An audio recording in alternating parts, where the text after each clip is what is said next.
महाराष्ट्रातल्या बहुतेक सगळ्या विरोधी पक्षांच्या वतीने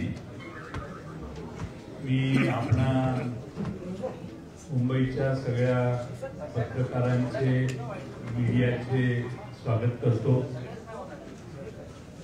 अपुऱ्या जागेमुळे ही जागा बदलून चव्हाण सेंटरला आणावी लागली आणि त्यामुळे आपलाही थोडासा गोंधळ झाला। पुढच्या वेळी असा गोंधळ होणार नाही याची काळजी घेतली जाईल। आपल्याला जर कोणाला नाही बऱ्याच लोकांना त्रास झाला असेल तर याच्याबद्दल आम्ही दिलगिरी व्यक्त करतो। आम्ही सर्व विरोधी पक्ष महाराष्ट्रातले काल चीफ इलेक्शन कमिशन महाराष्ट्राचे जे आहेत त्यांना भेटायला गेलेलो।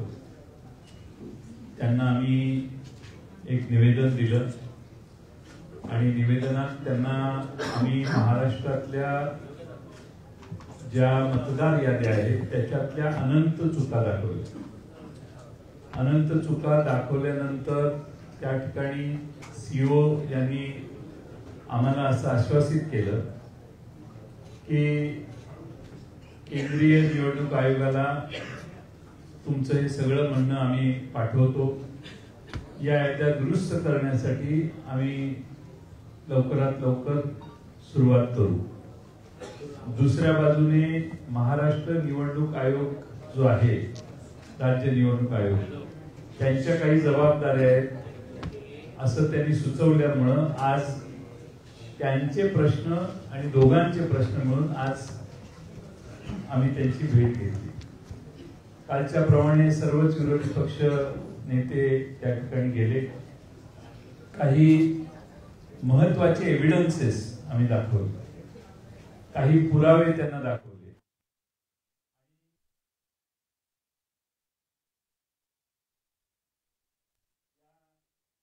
बरोबरच आम्ही त्यांना पत्रही दिलेलं आहे।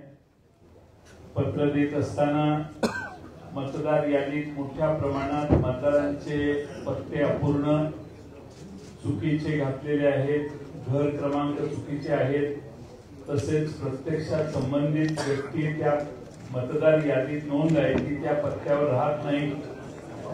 मी काही उदाहरणं त्यांना दिली। त्यामध्ये मुरबाडमध्ये जे मतदार आहे, मुरबाड मतदारसंघामध्ये, त्या मुरबाड मतदारसंघामध्ये बूथ क्रमांक 8 मध्ये 400 मतदारांचं एक घर आहे। 400 मतदार आहेत की ज्यांच्या घरासमोर फक्त डॅश आहे, म्हणजे घर नंबर डॅश आहे। बडनेरा विधानसभा मतदारसंघ बूथ नंबर 211 वरती 450 मतदारांचं घर क्रमांक 0 लिहिलेलं आहे। कामठी विधानसभामध्ये देखील 867 मतदारांचं घर निरंक आहे, घर नंबरच नाही। बऱ्याच ठिकाणी दुबार मतदार नोंदवण्यात आलेले आहेत, म्हणजे एका व्यक्तीला 8-8, 5-5, 4-4 वेळा मतदानाचा हक्क दिलेला आहे। एपिक नंबर एकच असतो अशी आजपर्यंत आपल्या सगळ्यांची खात्री होती, पण मतदार याद्यामध्ये अनेक वेगळ्या एपिक नंबरची माणसं आम्ही त्यांना निदर्शनाला आणून दिली। त्यामुळं नालासोपारा मतदारसंघामध्ये सुषमा गुप्ता या महिलेचं नाव वेगळ्या एपिक नंबर आयडी सह 6 वेळा नोंदवलेलं आहे आणि आपणच 12 ऑगस्टला विविध न्यूज चॅनेलने माध्यमांमध्ये पुराव्यासह हे दाखवलं। 12 ऑगस्टला आपण दाखवलं। दुपारी 3 वाजता आमच्या पक्षाने, आमच्या कार्यकर्त्यांनी तपासलं तर आपण म्हणता की वस्तुस्थिती याच्यात होती मतदार यादीत ऑनलाईन, आणि 6 वाजता मात्र ती सगळी नावं या बाईंची, म्हणजे या श्रीमती गुप्ता जे आहेत त्यांचं नाव ते त्या ठिकाणाहून काढण्यात आलं। आमचा प्रश्न हा आहे की आपण न्यूज चॅनलच्या मार्फत एक बातमी दाखवता, दुपारी 3 वाजता या महिलेचे फोटो आणि एव्हिडन्स तुम्ही टेलिव्हिजनवर दाखवता, सकाळी दुपारी 3ला ती नावं असतात, 6ला ती नावं जातात। आमचा प्रश्न आम्ही निवडणूक आयोगाला विचारलेला आहे ही नावं कोणी काढली, कुणी त्यावर तक्रार केली, तक्रार कधी करण्यात आली आणि कुणी स्थळ पाहणी केली आणि हे फोटो एकाच महिलेचे आहेत याचं व्हेरिफिकेशन करण्याच्या कुणी नावं काढली. आमचा दावा असा आहे आणि आमचा समज व्हायला लागलेला आहे की राज्य निवडणूक आयोग या केंद्रीय निवडणूक आयोगाचा सर्व्हर हा महाराष्ट्रात दुसरा कोणीतरी चालवतो असा आमचा आता अनुभव व्हायला लागलेला आहे आणि दुसरा कोणीतरी परस्पर या मतदार याद्यांमध्ये नावं घालतो, मतदार याद्या उघड झाल्या की नावं काढतो. राज्य निवडणूक आयोग असो किंवा केंद्रीय निवडणूक आयोग यांच्या हातात काही नाही आहे, कुणीतरी बाहेरच ही सिस्टीम ऑपरेट करतंय असा याचा अर्थ आहे. आम्ही त्याचबरोबर त्यांना हेही दाखवलं की एकाच पत्त्यावर अनेक नोंदणी आहेत. आता मध्य विधानसभा नाशिक इथं घर क्रमांक 3829 या घरामध्ये 813 मतदारांची नोंद आहे.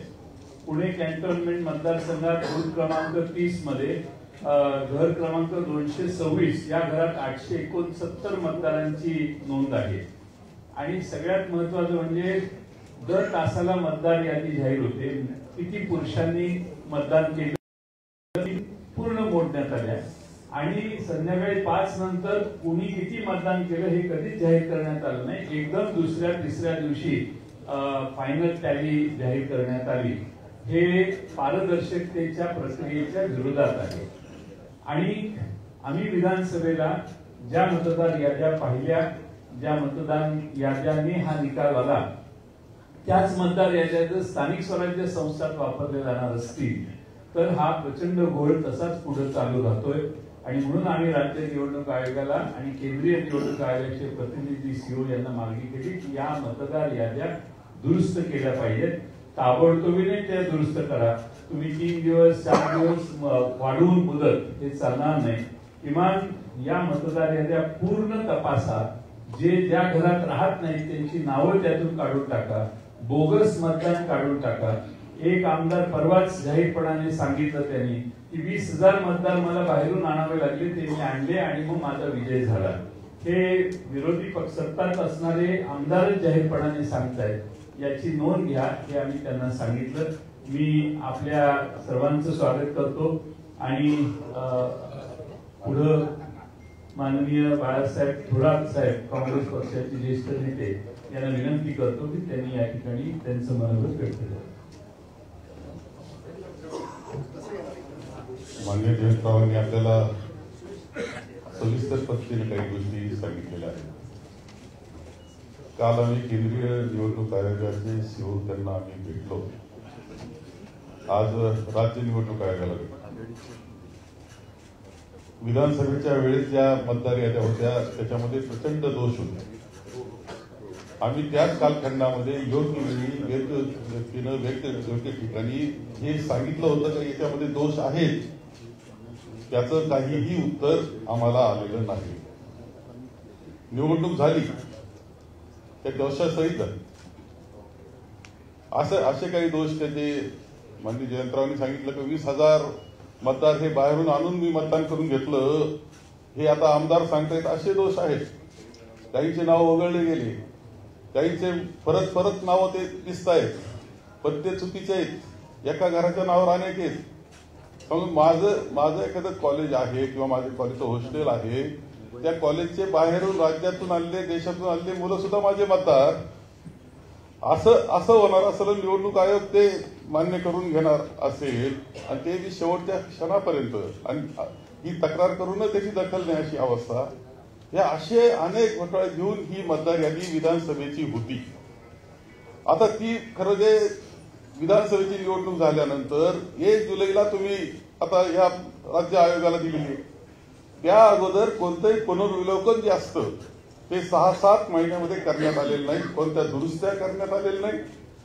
पुन्हा नवीन नावं नोंदण्याकरताची मोहीम करण्यात आली नाही आणि त्यामुळे सगळ्या दोषासहित 1 जुलैला ही मतदार यादी ही राज्य आयोगाला दिलेली आहे. आणि म्हणून आमचं असं इच्छा होती की हे चुकीचं, हे दुरुस्त तुम्ही केलं पाहिजे होतं, केलेलं नाही. ती जबाबदारी केंद्रीय आयोगाची होती, निवडणूक आयोगाची. त्यांनी काहीच केलेलं नाही. आता राज्य निवडणूक आयोग म्हणतो आमची जबाबदारी नाही. आता ह्या घोळामध्ये तशी त्या दोषी असलेली पूर्णपणे यादी ही मतदानाला जाणार आहे, या निवडणुकीला सामोरं जाणार आहे. ही काही निकोप निवडणूक आहे असं मानण्याचं कारण नाही. यामुळे हे खरं आहे की माननीय राहुलजी गांधी यांनी हे विषय देश पातळीला घेतलेले आहेत. त्याच्यात महाराष्ट्राचा उल्लेख त्यांनी केलेला आहे आणि त्या मांडत असताना जो मुद्दा माननीय जयंतरावांनी मांडला की हे कुणीतरी दुसरे ज्यांच्याकडे पासवर्ड दुसरीकडे दिलेले आहेत ते हे सगळं हँडल करतायत ऑनलाईन पद्धतीनं असं सुद्धा दिसतंय. हे पुराव्यासह माननीय राहुलजींनी दाखवलेलं होतं. ही वस्तुस्थिती याच्यावर निवडणूक आयोग उत्तर सुद्धा द्यायला तयार नाही अशी अवस्था आहे. आणि म्हणून आम्ही या बाबतीत केंद्रीय निवडणूक आयोग आणि राज्याचा निवडणूक आयोग या दोघांनाही भेटलो, एकत्रित बैठक केली, परंतु आमचं काही समाधान त्यामध्ये झालेलं नाही.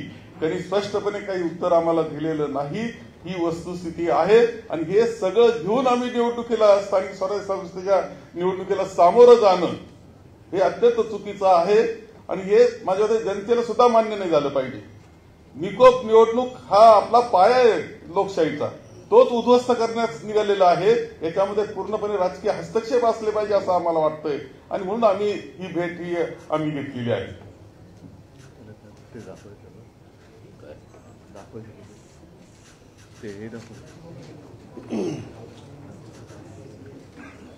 नमस्कार.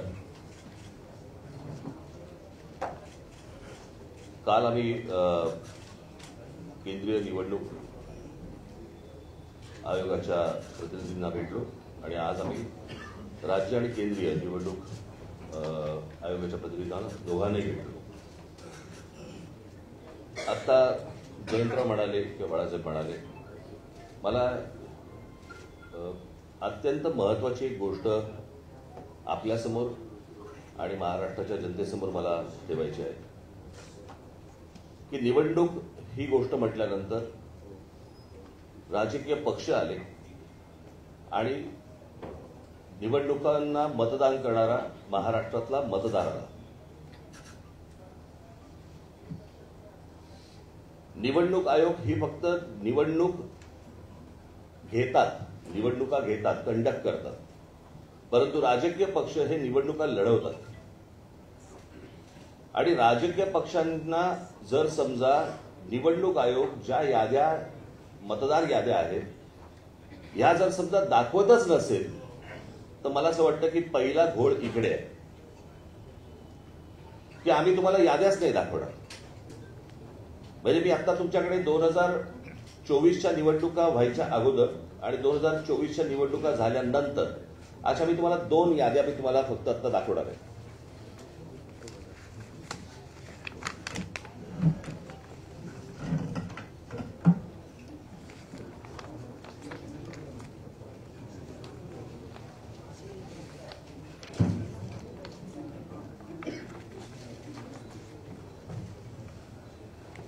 निवडणूक 2024च्या निवडणुका ज्या वेळेला झाल्या त्यावेळेला ज्या निवडणुकांची जी मतदारांची यादी होती ती मी यादीचा काही छोटासा तपशील मी फक्त आपल्यासमोर मी वाचून दाखवणार आहे. याच्यावरनं तुम्हाला साधारणपणे मला असं वाटतं पत्रकार बोलले नाहीत मध्ये तर बरं होईल, आपण कॅमेरामन जर शांत राहिलं तर बरं होईल, कारण आपलं कॅमेऱ्यातलं सगळं टिपतंय, परत आपण पण बोलताय. 2024च्या अगोदरची जी यादी आहे त्याच्यामध्ये फक्त मी काही नावं आपल्याला फक्त आपल्यासमोर मी वाचून दाखवतो, म्हणजे साधारणपणे यादीमध्ये काय प्रकारचा घोळ आहे हा आपल्याला आणि महाराष्ट्राला लक्षात येईल. मतदारसंघ 160 कांदिवली पूर्व, नाव धनश्री कदम, वडिलांचे नाव दीपक कदम, वय वर्ष 23. आता वडिलांचे डिटेल्स. नाव दीपक रघुनाथ कदम, वडिलांचे नाव रघुनाथ कदम, वय 117.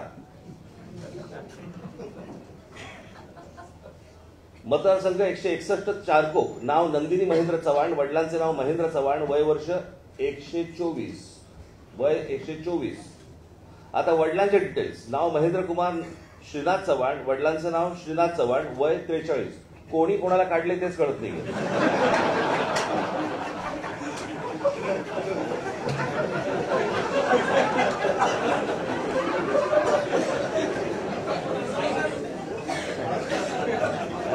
विषय गंभीर आहे.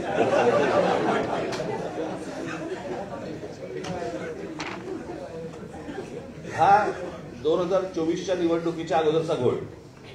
2024 नंतर त्यांनी त्यांच्या वेबसाईटवरती यादी जाहीर केली, ज्याच्यामध्ये फक्त नावं आहेत, फोटो नाही, पत्ता नाही, काही नाही. आणि मग काल आम्ही ज्यावेळेला केंद्रीय निवडणूक आयोगाशी बोलत होतो त्यावेळेला त्यांनी सांगितलं की नाही, हे राज्य निवडणूक आयोगाकडे येतं. आता राज्य निवडणूक आयोगाकडे आम्ही भेटल्यानंतर राज्य निवडणूक आयोग म्हणते हे केंद्रीय निवडणूक आयोगाकडे येतं. दोघेही प्रतिनिधी हे केंद्रीय निवडणूक आयोगाचेच प्रतिनिधी आहेत. आणि म्हणजे महाराष्ट्रातल्या राजकीय पक्षांना या संपूर्ण मतदार याद्या न दाखवण्याचं याच्यातनं काय मिळणार तुम्हाला? यातनं फक्त घोळ होणार आहे. आणि आता आम्ही फक्त त्यांच्यासमोर एवढंच सांगितलं की या मतदार याद्या जोपर्यंत सुधारणा होत नाही, तुमची सुधारणा होत नाही, तोपर्यंत निवडणुका तुम्ही घेऊ नका. आता साधारणपणे आपण जर समजा महानगरपालिकेच्या किंवा स्थानिक स्वराज्य संस्थांच्या निवडणुका जर समजा आपण पाहिल्या तर गेल्या 5 वर्षामध्ये निवडणुका झालेल्या नाहीयेत. मग जर 5 वर्ष जर समजा या निवडणुकांमध्ये गेलेली असली तर मग याद्या सुधारण्यासाठी अजून 6 महिने गेले तर काय फरक पडतो? आणि मला असं वाटतं की या याद्या सुधारल्याशिवाय त्यांनी निवडणुका घेऊ नये, हेच आज आम्ही त्यांना सर्वांनी सांगितलेलं आहे. म्हणजे त्यांनी आता काहीतरी काल एक आमची भेट झाल्यानंतर त्यांनी एक नोटिफिकेशन काढलं आणि त्याच्यामध्ये आम्हाला राजकीय पक्षांना 8 दिवस दिले. म्हणजे हे 6-6, 8-8 महिने काम करणार आणि राजकीय पक्षांनी 8 दिवसामध्ये ह्यांना सगळ्या छाननी करून द्यायची, कसं शक्य आहे? आणि म्हणून तो काल जो त्यांनी काय नोटिफिकेशन काढले ते एक तर रद्द करायला आम्ही त्यांना सांगितलेलं आहे. आणि आज आम्ही त्यांना सांगितलं की या निवडणुका तुम्ही घेऊ नका. उद्या ते काय याच्यावरती निर्णय करतायत हे आम्ही 1-2 दिवसात पाहू आणि त्याच्यानंतर मला असं वाटतं सर्व राजकीय पक्ष मिळून आम्ही एका निर्णयापर्यंत येऊ. तो निर्णय तुम्हाला अजून 2-3 दिवसांनी सांगू. ठीक आहे, धन्यवाद.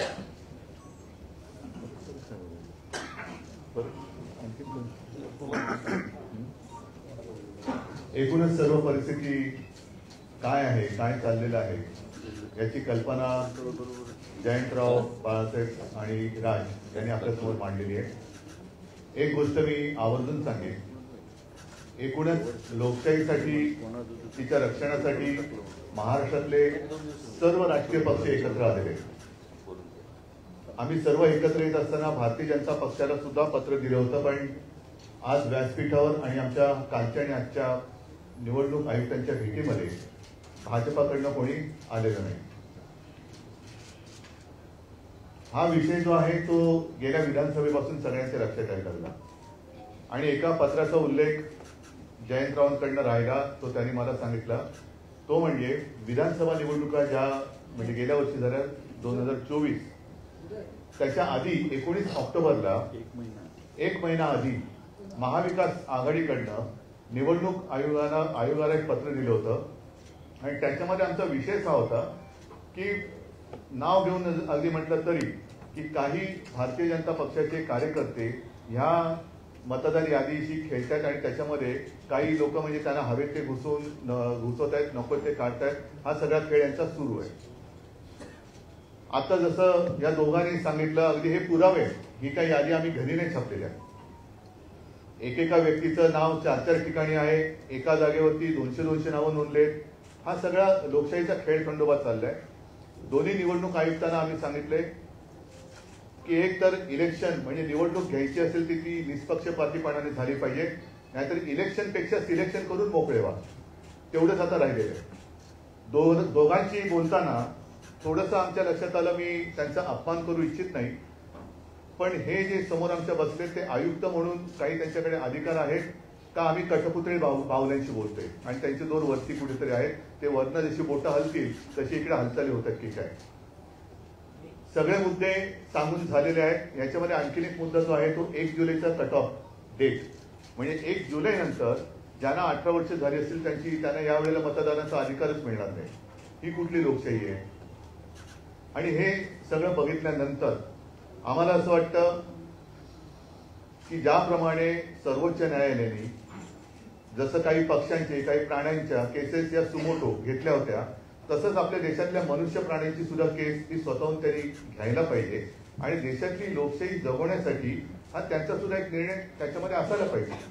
आम्ही राजकीय पक्ष म्हणून आमचं कर्तव्य करतोय, वेळोवेळी निवडणूक आयुक्तांकडे जातोय, दरवाजे ठोकतोय, पण दाद काही मिळत नाही. आमच्यावरती लोकशाहीच्या नावाने जर काही हुकुमशाही गाजवणार असतील तर ही हुकुमशाही आम्ही काही त्यांना गाजवू देणार नाही, हे तर नक्की आम्ही केलेलं आहे.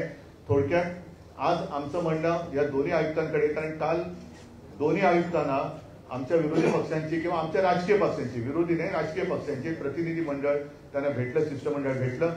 त्याच्यात आम्ही केंद्राचे जे निवडणूक आयुक्त इकडे आहेत प्रतिनिधी त्यांना भेटलो. त्यांनी सांगितलं की स्थानिक स्वराज्य संस्था आणि हा सगळा विषय हा राज्य निवडणूक आयुक्ताकडे येतोय. त्यांच्याकडे भेटलं आमचं दुसरं, त्यांनी सांगितलं मतदार यादीचा अधिकार हा केंद्राच्याकडे येतोय. मग नेमका याचा भाग कोण आहे, जबाबदारी कोणाची आहे, का निवडणुका आपल्या घ्यायच्या म्हणून घ्यायच्या आहेत. आणि आम्ही त्यांच्याशी बोलत असताना मुहूर्त काय लागला तरी कळत नाही, पण कालच्या काल निवडणुकांचा कार्यक्रम जाहीर केला. आम्ही त्यांना स्पष्ट शब्दात सांगितलेलं आहे की जोपर्यंत हा संपूर्ण निवडणूक मतदार यादीतला घोळ तुम्ही त्याच्यावरती काही स्पष्टीकरण किंवा तो सुधारत नाही तोपर्यंत या निवडणुका होता कामा नयेत. सुप्रीम कोर्टाचा त्यांनी आदेश आम्हाला दाखवण्याचा प्रयत्न केला, पण सुप्रीम कोर्ट असं कधी कुठेही सांगत नाही की तुमच्यात काही दोष असले तरी चालतील, पण या तारखेच्या आधी निवडणुका घेतल्याच पाहिजे. हा सर्वोच्च न्यायालयाचा काही तसा निर्णय नाही. त्यांनी सांगितले की या निवडणुका सदोष असता कामा नयेत आणि निष्पक्षपातीपणाने ते झाल्या पाहिजे. आता या सगळ्या गोष्टी झाल्यानंतर दोन्ही आयुक्त समोर बाजूबाजूला होते. आम्हाला त्यांनी सांगितलं की आम्ही याचा सकारात्मक विचार करतो आहोत. म्हटलं विचार करून चालणार नाही, या गोष्टी होता कामा नयेत. या गोष्टी होता कामा नयेत, कारण आपल्याला जो काही धक्का बसला होता विधानसभा निवडणुकीच्या निकालानंतर, त्या सगळ्या सत्ताधारी जे आता आहेत त्यांच्या सत्ता प्राप्तीच्या चोरवाटा आम्ही आता अडवलेल्या आहेत. या चोरवाट आहे, मतचोरी ही चोरवाट आहे, पक्षचोरी ही चोरवाट आहे. त्याच्यानंतर आणखीन एक मुद्दा आम्ही सांगितला, पण तो त्याचा पुढचा टप्पा आहे. पहिली मतदारांची यादी ही निर्दोष असायला पाहिजे, व्यवस्थित असायला पाहिजे. म्हणजे 117 वर्ष आणखीन 124 वर्ष असे जर का लंबी उमरवाले मतदार असतील तर मला वाटतं जगातलं सगळ्यात चांगलं वातावरण, हवामान हे आपल्या देशात आहे. कारण इकडे लंबी आयु, दीर्घायुष्य भव म्हणतात ना, तसं झालेलं आहे. थोडक्यात एक तर निवडणूक आयोगाने एक स्वीकारलं पाहिजे की त्यांचा पुनर्जन्मावरती तरी विश्वास असला पाहिजे, आणि नाही तर जे मतदार हयात आहेत आणि त्यांचा मतदाराचा अधिकार हा हिरावून घेतलाय, डिलीट केलेला आहे, मग त्यांच्यावरती सदोष मतवधाचा गुन्हा दाखल करावा का. आणि पुढचा विषय जो आम्ही सांगितलाय तो याच्या पुढचा येईल, तो म्हणजे आता पहिला ईव्हीएम वरती आमचा आक्षेप आहेच. ईव्हीएमचा आक्षेप कमी पडतोय की काय, म्हणून आता मुंबई महापालिकांच्या निवडणुका सुद्धा ईव्हीएम वरती तर घेतल्या जातच आहे, पण व्हीव्हीपॅट पण त्याच्यात ठेवणार नाही. हाही मुद्दा एक महत्वाचा आहे. म्हणजे तुम्ही काही पुरावेच ठेवायचे नाही. जर का तिथलं व्हिडिओ रेकॉर्डिंग मागितलं तर व्हिडिओ रेकॉर्डिंग द्यायचं नाही. मतदार यादीमध्ये सगळा गोंधळ करून ठेवायचा. मतदार याद्या मागितल्या तर ते देत नाही.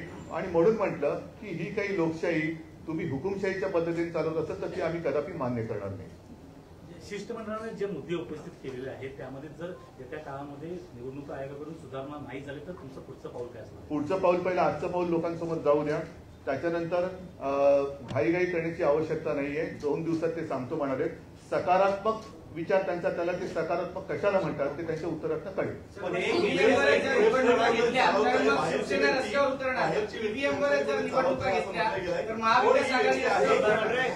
ही व्यक्ती कोण आहे आणि कोण काय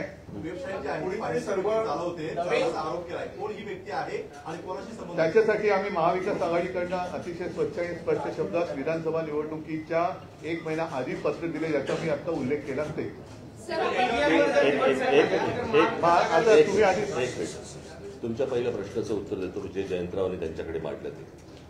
पहिली गोष्ट म्हणजे ज्या वेळेला तुमच्याच चॅनलवरती, तुमच्या नाही चॅनलवरती ज्या वेळेला एक बातमी येते अशा अशा प्रकारच्या खोट्या यादीची, आणि त्याच्यानंतर ती 6 वाजता गायब होते. ती 6 वाजता गायब होते का, त्याच्यावरती त्यांनी विचारलं की तुमच्याकडे कोणी तक्रार दिली का, काही दिली का. त्या संपूर्ण बातमीबद्दल किंवा त्या यादीबद्दल निवडणूक आयोगाला काहीच माहित नाही.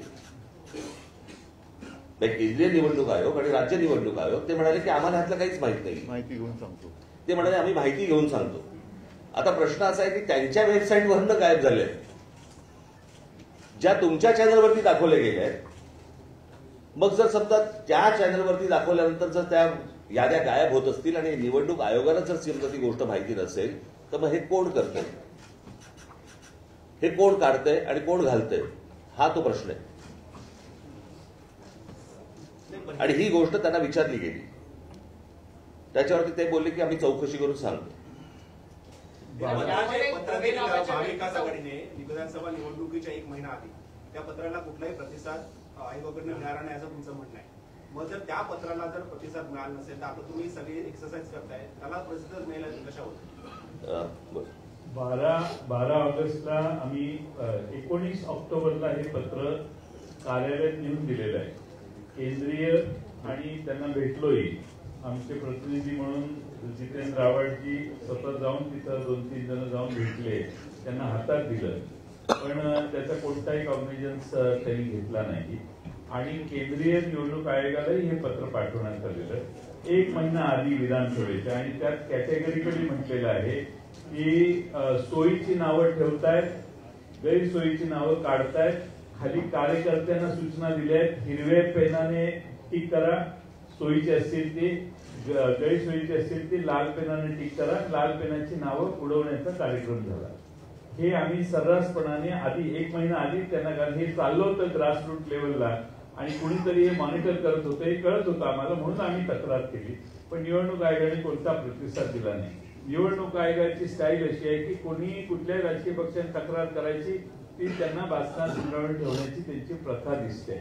आता हे महाराष्ट्रात चालू देणं शक्य होणार नाही, कारण प्रत्येक वेळेला या अशा कृतीने सगळ्या कृत्या अशा करायच्या आणि निवडणुका वेगळ्या दिशेने न्यायच्या असा महाराष्ट्रातल्या जनतेला वाटतंय. आणि म्हणून त्याच्यासाठी आम्ही एकत्रितपणानं आपल्याला निवडणूक आयोगाला सगळी माहिती दिलेली आहे. माझ्याकडे हे सगळे पुरावे आहेत. घर डॅश आहे, 0 नंबर आहे. एक मिनिट जयंत, ती फक्त यादी एकदा वाचून नका, एकेका घरात किती. आता बघाची तुम्ही दाखवलीत ना, हे जरा आपण ऐका. आता ही सुषमा गुप्ता, नालासोपारा मतदारसंघ, या बाईचं नाव दुपारी 3ला होतं, 6ला गेलं. कुणी काढलं हा प्रश्न आम्ही विचारला. 12 ऑगस्टला झालेली ती घटना आहे, पण अद्यापर्यंत त्यांना माहित नाही की हे त्यांनी साधी चौकशी केली नाही निवडणूक आयोगाने की हे का झालं, कसं काढलं, कुणी काढलं. हे मुरबाड मतदारसंघात मतदार घराच्या पुढं नुसता डॅश लिहिलाय, घर क्रमांक नाही, नुसता डॅश असणारी 400 मतं आहेत. दुसरं पुढं त्यांनी त्याच पद्धतीने पुणे कॅन्टोन्मेंट मध्ये एका याच्यात 869 घर आहेत, 869 मतदार आहेत एकाच ठिकाणी, याची तक्रार केली आम्ही. मध्य नाशिक मध्ये 813 मतं आहेत. हे सगळे पुरावे आहेत ना याला जोडलेले, असं मोकळं बोलत नाही, विथ एव्हिडन्स आहे. 813 3829 नाशिक मध्य मतदारसंघातलं घर आहे. त्या घराचा नंबर आहे 3829 आणि 813 वोटर्स हे एका घरात दाखवण्यात आलेले आहेत. बडनेराला 0 क्रमांक, घर क्रमांक 0 असे 0 मतदार असणारे, मगाशी मी 11 सांगितलं तेवढे हे आहेत, एव्हिडन्सेस आहेत आमच्याकडं. असं नाही की हवेत बोलतोय.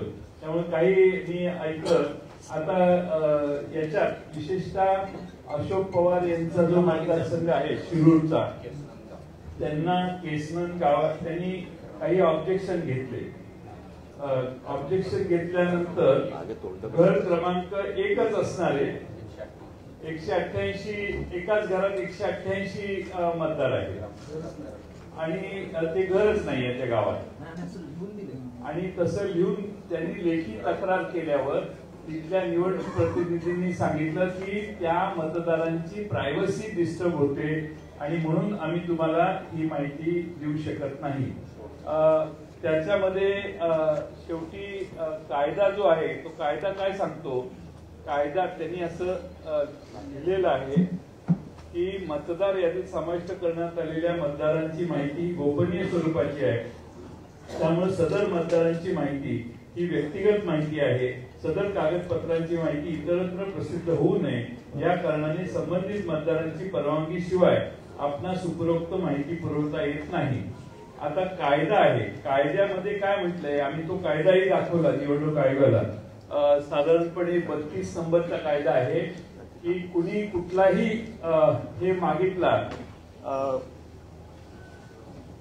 कुणी कुठलाही हे मागितला तर ती माहिती आणि ते डॉक्युमेंट्स कोणत्या आधारावर रजिस्ट्रेशन झालं, कोणत्या आधारावर हे देण्यासाठी कलम 32 आहे, त्यामध्ये स्पष्टपणाने म्हटलेलं आहे की तुम्हाला ती माहिती द्यावी लागेल. हा नियम कायदा आम्हीच निवडणूक आयोगाला आता कायदे सांगतोय, त्यांचे हे कायदे ज्याप्रमाणे ते देऊ शकतात. पण त्यांना दिलेलं उत्तर अशोक पवार यांना की त्याची प्रायव्हसी, आम्ही काय त्याचे खाजगी गोष्टी मागत नाही, त्याने जे निवडणूक आयोगाला सबमिट केलंय मतदार होण्यासाठी तेवढीच माहिती मागतोय आणि ती देणं आवश्यक आहे असं निवडणूक आयोगाच्या निवडणुकीच्या कायद्यात लिहिलेलं आहे. एक मिनिट येतोय आवाज? नाही, मला यातली फक्त एकच गोष्ट कळली नाही, समजली नाही. जे निवडणूक आयोग आम्हाला सांगते किंवा केंद्रीय निवडणूक आयोग आम्हाला सांगते की मतदारांची यादी ही गोपनीय असते. मला असं वाटतं मतदान हे गोपनीय असतं ना. आपण कोणाला मतदान करतोय ही गोष्ट गोपनीय असते. मतदार कसा गोपनीय असेल? जर ऑनलाईन तुम्ही जर समजा सगळ्या याद्या समजा असतात याच्यापूर्वी दाखवले गेलेले आहेत तर ती गोष्ट गोपनीय कशी असेल? आणि दुसरी गोष्ट, तिथे सीसीटीव्ही कॅमेरे तुम्ही लावता जे नंतर तुम्ही 45 दिवसामध्ये डिलीट करता.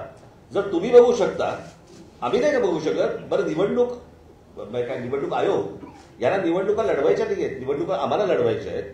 जर आम्हाला ते मतदार कोण आहेत हे कळले नाही, म्हणजे मला एक गोष्ट या संपूर्ण प्रकरणामध्ये मी मगाशी आपल्याला सांगायचं राहिलं, माझी ही निवडणूक याच्यामधलं जे काही प्रॉब्लेम्स आहेत किंवा याच्यामधले जे घोळ आहेत याच्यावरची माझी दुसरी पत्रकार परिषद आहे. एक पहिली 2017ला झाली होती, मला असं वाटतं तुम्हाला माहिती असेल कदाचित. आणि त्यावेळेला पण मी ह्याच गोष्टी मांडत होतो की ह्या सगळ्या गोष्टी निवडणूक आयोग ही लपाछपी का करते. आता मगाशी आम्ही जेव्हा सांगितलं की एका ठिकाणी कुठे ते जिल्हा परिषदांच्या काही एक याद्या आल्या. आता 2022ला ती फोटो सकट नावासकट सगळ्या याद्या आहेत 2022च्या. आणि आत्ताच्या ज्या याद्या आल्या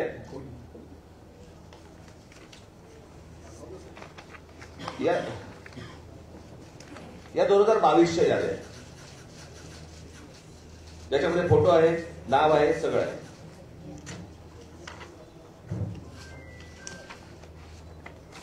या आता जिल्हा परिषदेच्या 2025च्या याद्या आल्या ज्याच्यामध्ये फोटो काढून टाकले. हे सगळं निवडणूक आयोग स्वतः करतंय. हे का करतंय? जर समजा पारदर्शकता समजा ते आणतायत असं म्हणतायत किंवा आहे असं म्हणतायत जर निवडणुकांच्या प्रोसेसमध्ये, तर मग ह्या सगळ्या गोष्टी हे का करतायत आणि कशासाठी हा घोळ घालतायत? काय बोल ना. देवांग दवे या व्यक्तीचा एक उल्लेख या वरच्या चर्चेमध्ये करण्यात आलाय. हा जो सगळा घोळ आहे याच्यावरचा जो अभ्यास आहे त्याच्या मागे ह्या देवांग दवेचा काही हात आहे का?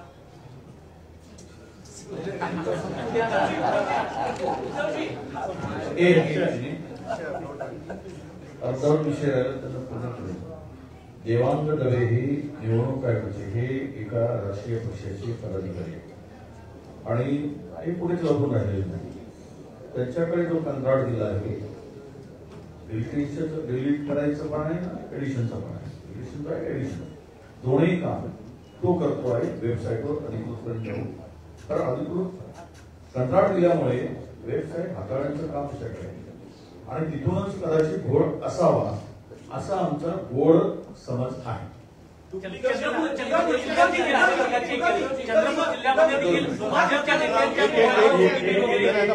चंद्रपूरमध्ये राजुरा मतदारसंघात अजूनही गुन्हा दाखल झालेला नाही.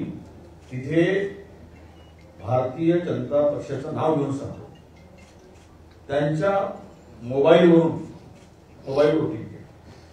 ते सिद्धच झालंय. आम्ही तक्रार दिली अद्यापही तिथे कुठेही गुन्हा दाखल झाला. आम्ही पकडून दिलं, चोरी पकडून दिली, कशा प्रकारची चोरी झाली पुराव्यासह दिलं. त्यामुळे आता ती कारवाई झाली नाही. पुढे सांगू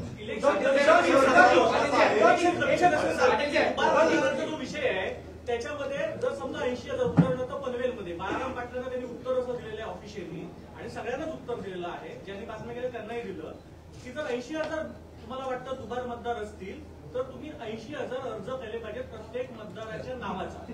याबद्दल काही बोलणं झालं का? नंबर 1. आणि नंबर 1 मिनिट दुसरा प्रश्न असा आहे की आता आपण सीसीटीव्ही बद्दल बोलला.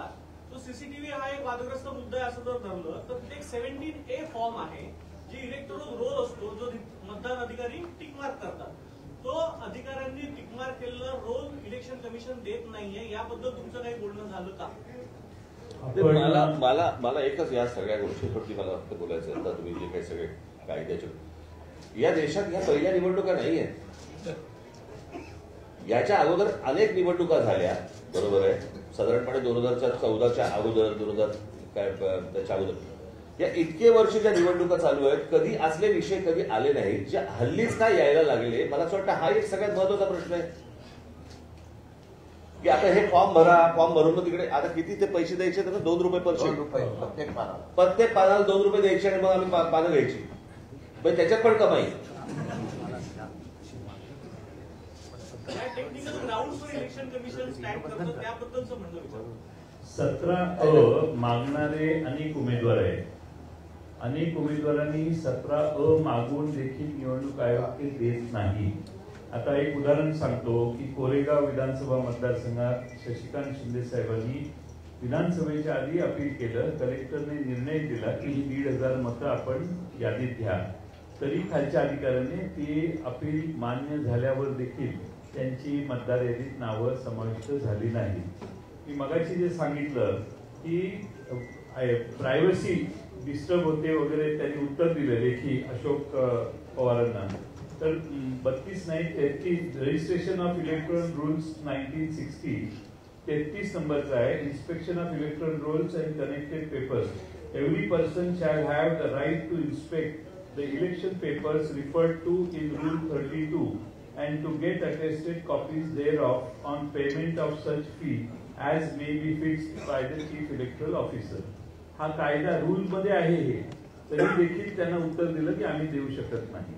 आणि सगळ्यात महत्वाचं असं आहे की ह्या सगळ्या गोष्टी जिब्रिश नावं तर आणखी तो वेगळाच विषय आहे. हे सगळं आम्ही त्यांच्या निदर्शनाला आणले. आमची अशी अपेक्षा आहे की निवडणूक आयोग, राज्य निवडणूक आयोग आणि केंद्रीय निवडणूक आयोगाचे प्रतिनिधी या ठिकाणी जे आहेत सीओ, या दोघांनी निर्णय घेतला पाहिजे. या याद्या दुरुस्त केल्या पाहिजेत. दुरुस्त झालेल्या याद्यांवरच महाराष्ट्राच्या निवडणुका घेतल्या पाहिजेत हे आम्ही त्यांना निक्षून सांगितलेलं आहे. आणि राज्य निवडणूक आयोग हे आम्हाला म्हटले आम्ही याचा सकारात्मक विचार करू.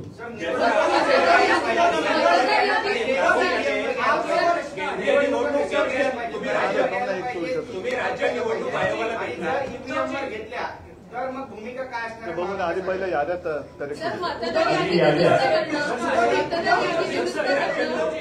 एक मिनिट मागासपासून म्हणजे SIR आपण मागणी करतोय का? आणि बिहारमध्ये ज्या पद्धतीने SIR झालेला आहे तर तशीच जर इथे झालं तर परत आपण आगीतून मुकाट्यात नाही का पडणार? आधी ज्याचं जे उत्तर राजने दिलं की आपल्या आयुष्यातली किंवा देशाच्या आयुष्यातली ही पहिली निवडणूक नाहीये, त्याच्यामुळे हे सगळे आता पुष्पट आता का काढली जात आहेत? आतापर्यंत लोकांनी मतदान केलेलं नाही का? आतापर्यंत काही देशामध्ये सत्ताधारी जन्माला आलेले नाहीत का? तर आता हा जो काही खेळ चाललेला आहे हा सरळ सगळा हा खोटा कारभार चाललेला आहे. आणि म्हणून मला असं वाटतं आम्ही त्यांना जे काय सांगितले की जोपर्यंत ह्या याद्यांमध्ये सुधारणा होत नाही तोपर्यंत निवडणुका घेऊ नये.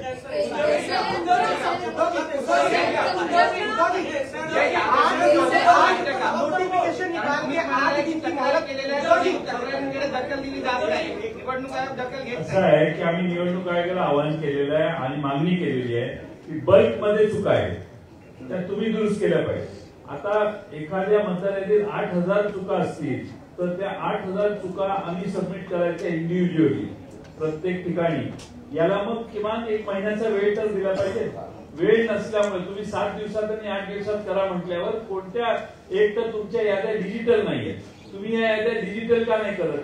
डिजिटल याद्या केल्या की सगळ्यांनाच सोयीचं होईल आणि तुम्हालाही सोयीचं होईल काम करायला. या याद्या डिजिटल न करण्यामागे एक षडयंत्र असं आहे की या याद्या प्रिंट करणं, टाईप करणं, त्या पुन्हा त्याची कॉपी काढणं, त्याचं मग कंपॅरिझन करणं, मग त्याच्याकडे दुबार मतं काढणं, या चुका काढणं हे शक्य नव्हतं. आम्ही मॅन्युअली हे सगळं काम केलेलं आहे. महाराष्ट्रातल्या 288 मतदारसंघात गेल्या 2-2.5-3 महिने काम करून आम्ही बऱ्याच गोष्टी काढलेल्या आहेत. हे छोटे काही उदाहरण आहेत आणखी उदाहरणं आम्ही देऊ शकतो. आम्ही वाट बघतोय निवडणूक आयोग काय करणार आहे. एकच मिनिट मगाचपासून प्रश्न विचारतो, पण तत्पूर्वी एक सांगतो की निवडणूक आयोगाचं काम व्यवस्थित पद्धतीने निवडणुका पार पाडणं हे आहे. आणि त्या निवडणुकीच्या प्रक्रियेत समजा आमच्या राजकीय पक्षाकडनं त्यांच्या नियमाचं कुठे उल्लंघन झालं किंवा आणखी कुठे चूक झाली तर आम्हाला कायद्याचा दंडुका दाखवला जातो करप्ट प्रॅक्टिस म्हणून. आता आमचं म्हणणं असं की ही निवडणूक आयोगाची करप्ट प्रॅक्टिस आहे. ही निवडणूक आयोगाची करप्ट प्रॅक्टिस आहे. ज्याप्रमाणे स्वतः शिवसेना प्रमुखांना ती शिक्षा भोगावी लागली होती. त्यांचं 6 वर्ष मतदानाचा अधिकार हिरावून घेतला गेला होता. आता निवडणूक आयोगाला आणि निवडणूक आयुक्तांना काय शिक्षा करायची जर त्यांनी सुधारणा केली नाही तर. कारण ही निवडणूक प्रक्रियेतली निवडणूक आयोगाची करप्ट प्रॅक्टिस आहे. हा भ्रष्टाचार आहे त्यांचा. एक त्याचा प्रश्न उद्या म्हणजे मग तुम्ही यांना विचारा. मतदार याद्यांमधला जो घोळ आहे राष्ट्रीय स्तरावर त्याचा फायदा एनडीएला होतो आहे आणि राज्य स्तरावर त्याचा फायदा या निवडणुकीत आपलाही आरोप आहे आणि संशय उपस्थित झाले की महायुतीला झालाय. तर असं हे लक्षात घेता किंवा हे आरोप लक्षात घेता निवडणूक आयोग मग केंद्रीय असेल किंवा राज्यातला भाजपसाठी हस्तक म्हणून किंवा भाजपच्या दबावाखाली काम करतोय असा तुमचा आरोप आहे का? त्याच्याबद्दल आम्ही स्पष्ट पत्र दिलेलं आहे ज्याचा वारंवार आता उल्लेख झालाय की गेल्या विधानसभा निवडणुकीच्या आधी 1 महिना अगोदर एक व्यवस्थित स्पष्ट शब्दामध्ये पत्र दिले. त्याच्यात भारतीय जनता पक्षाचं नाव लिहून आम्ही ते पत्र दिलेलं आहे. आणि नसेल तर भारतीय जनता पक्षाने आज आमच्या शिष्टमंडळात यायला पाहिजे. आज किंवा काल येऊ शकले नसतील तर त्यांनी सांगा उद्या येतो. आम्ही सगळे मिळून जायला तयार आहोत. आता हा प्रश्न जो आहे हा चेंडू भाजपच्या कोर्टात आहे. त्यांचा जर का त्यांची जर काही ढवळाढवळ नसेल तर त्यांनी आमच्या शिष्टमंडळात सामील व्हावं आणि आम्ही जी मागणी करतो ती त्यांनी करावी.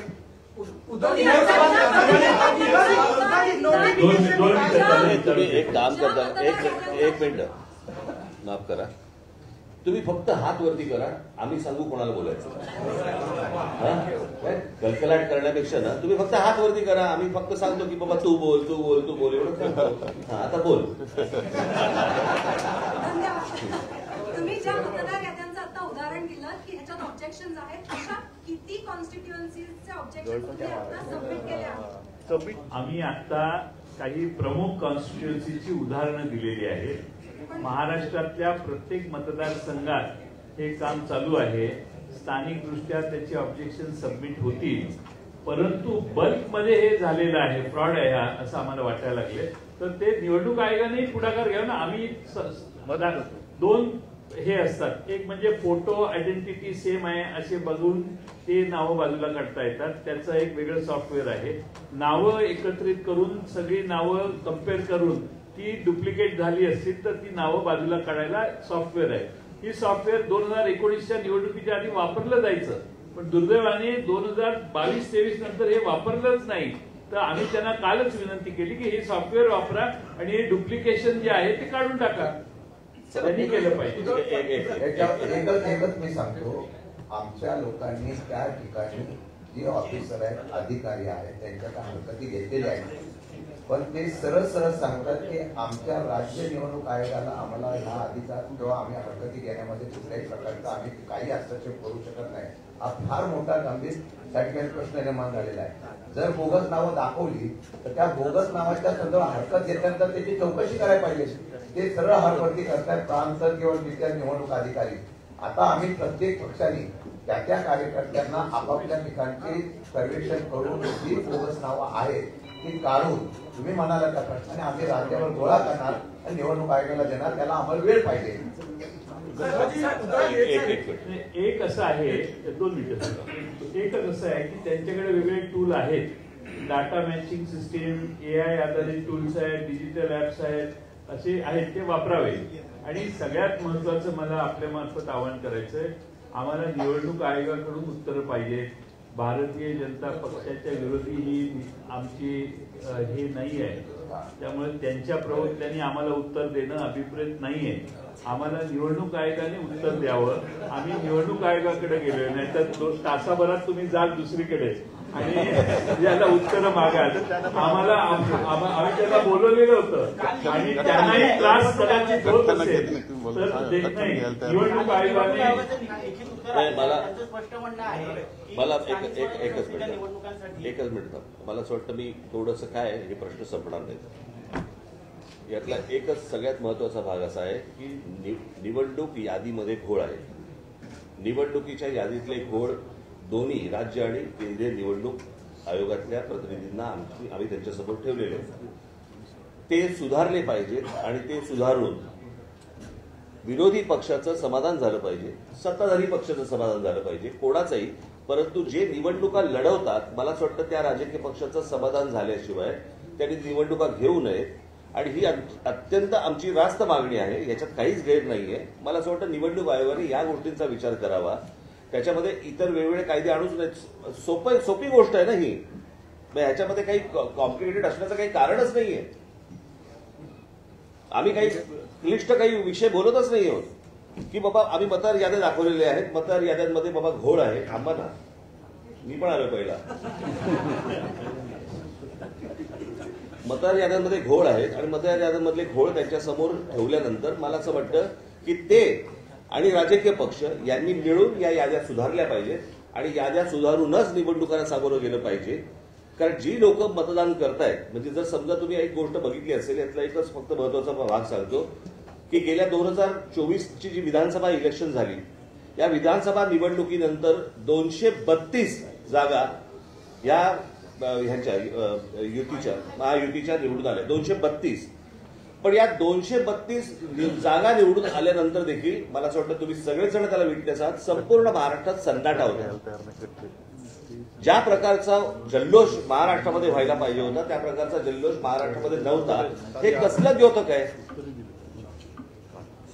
सर्वांना धक्का बसला, म्हणजे निवडून आलेल्यांना पण धक्का बसावा. पडलेल्यांना बसतोच, पण निवडून आलेल्यांना पण धक्का बसावा ही कोणती निवडणूक आहे? तर मला असं वाटतं की हा अतिशय सोपा विषय आहे. या सोप्या विषयामध्ये याद्या नीट कराव्यात आणि निवडणुकीला सामोरं जावं, एवढंच फक्त आमचं म्हणणं आहे. कारण हे काही प्रश्न थांबणार नाही.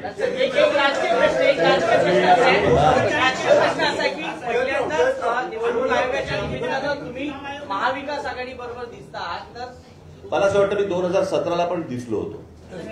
सर्वांनाच बोलवलं. प्रश्न असा आहे की तुम्हाला एकच गोष्ट सांगतो,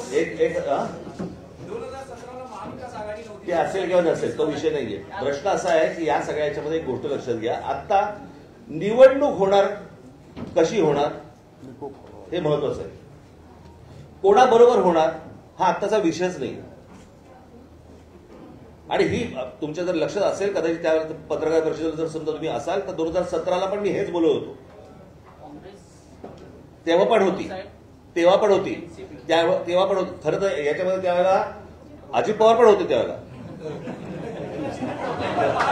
यायला पाहिजे होतं आज, आणि त्यावेळेला ते तावाने बोलत पण होते, ते सांगत पण होते त्या सगळ्या गोष्टी.